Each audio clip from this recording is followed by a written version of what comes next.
Howdy everyone, welcome to another video. In today's video we'll be visiting the video editor again, where we'll be doing some editing, but this time instead of focusing on the visual aspect of it, we'll be focusing more on the audio aspect of it. And we'll be covering why sound is so important, how we can utilize it to our advantage, because believe it or not, sound is something that can completely enhance, or if it's bad, decrease the visual impact of a video. And the reason for that is any visual imperfection, such as if an actor makes a mistake or something else, we can see that as something benign. But when sound is not good, meaning there's some distractions, there's noise, or even worse, we can't, for example, hear what someone is saying, then it completely destroys everything and it's a recipe for disaster. We'll also cover how to use various aspects of sound design, which are little nuances that we add into a video in post-production to add to the overall experience of the video. And now I'd like you to take a look at two different videos and think of which one is the better version.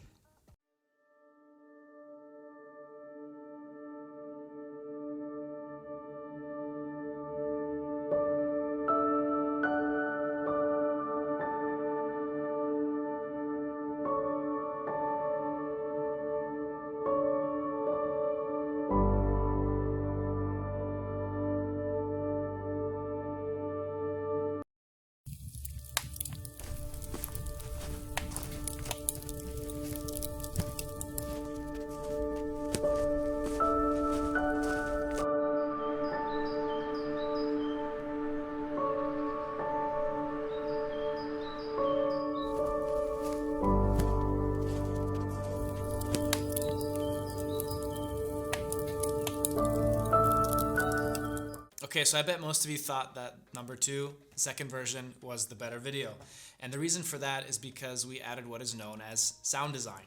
And sound design are those little nuances and audio samples that we add to a video clip in post-production that allow us to add the impression, and we go beyond just the visual aspect of the video itself. We see the young lady walking, but we can also hear her walking. We see the car moving on the road, but we can also hear the car on the road. And then what we added is that we can hear the birds in the background, but we don't necessarily see the birds. But overall, we're creating a much more sort of almost like creating a scene or painting a landscape, if you will. And this is something that in the end is just going to make your video that much more powerful. And of course, we don't need to add any sound design after filming. We can also use the organic sounds that are actually present during our filming.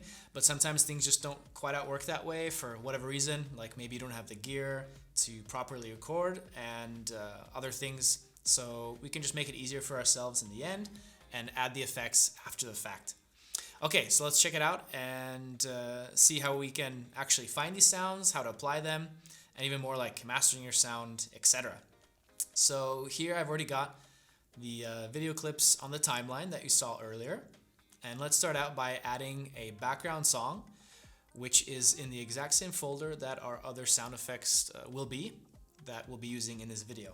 I wanted the end product to have a sort of mellow and relaxed vibe, so I chose the song accordingly. And we want to complement what is being displayed through the video. So for example, if we had a really energetic scene, then we'd probably want to use some kind of powerful or really energetic music to add to that vibe.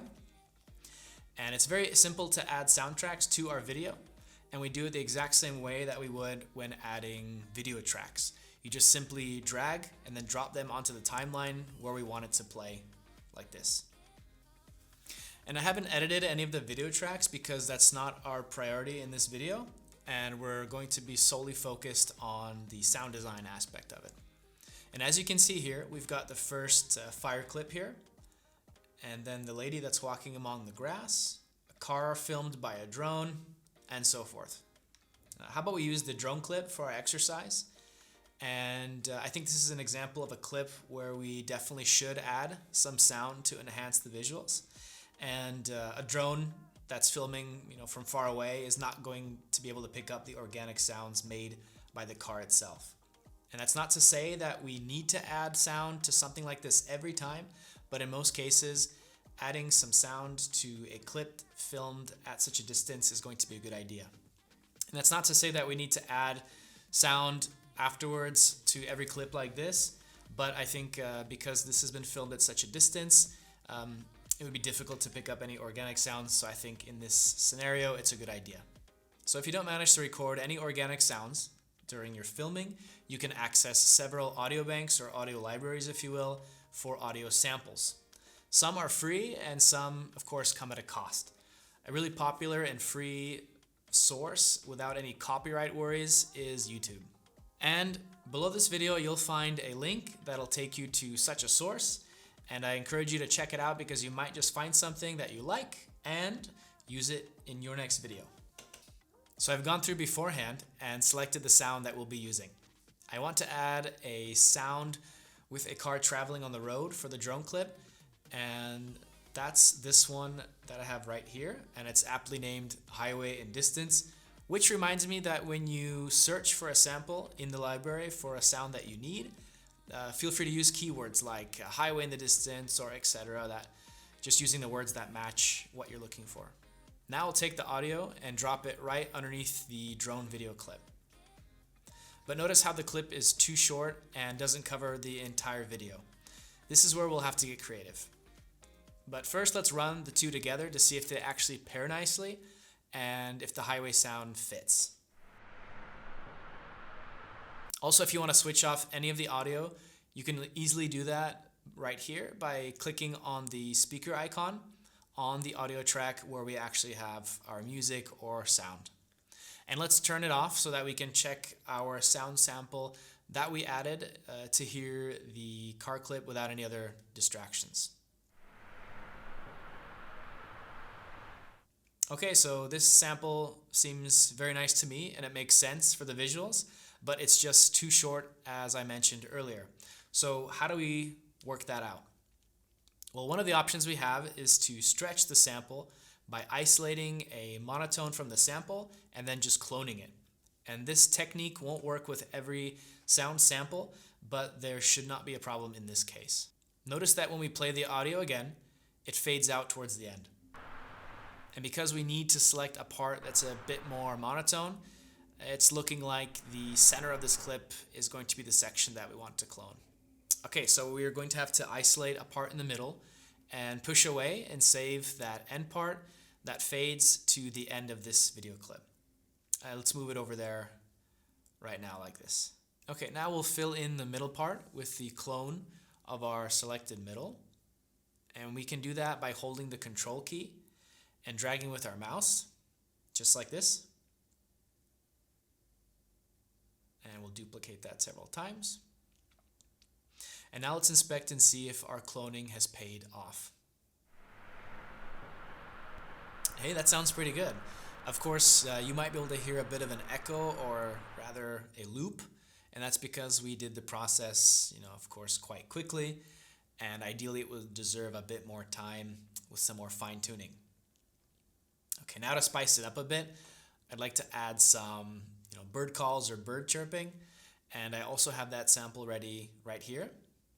And just like before, I'm going to drag and drop it onto the timeline, and because we have several tracks stacked, the car and bird sounds will actually play back at the same time. And next is the length of this sample. Because it's much longer than the video clip, we need to cut that extra part out.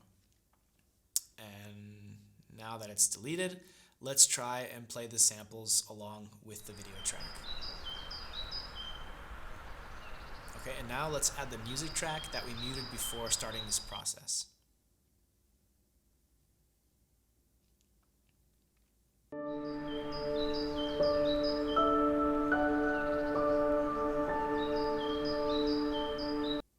Alright, I think this sounds good.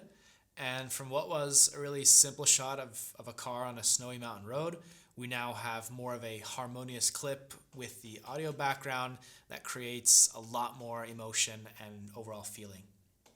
Okay, so now I'm going to jump a bit ahead, but I did the exact same process for the light thumping as the lady's walking, also the crackling of the fire, and so forth. So let's take a look at the entire sequence and see how that looks now.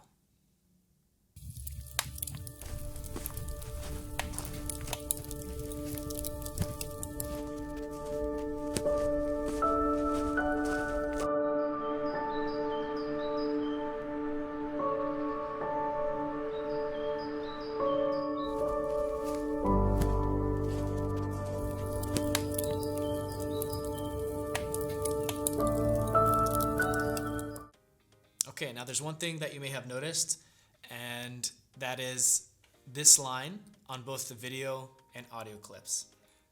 The line is green on the video tracks, but blue on the audio tracks. And what we're looking at is a transparency feature regarding the video clip. And this is super handy as we can choose in regards to the timeline where we want the video track to start fading to black. Simply click to add a point, and then just drag the other point all the way down, like this for example. And just remember that there's a direct correlation between the first point where the effect begins to take place and it goes all the way to the end here.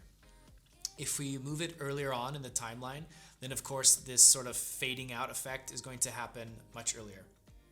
And the same concept applies to the audio track, except here it's going to affect the volume of the given track instead.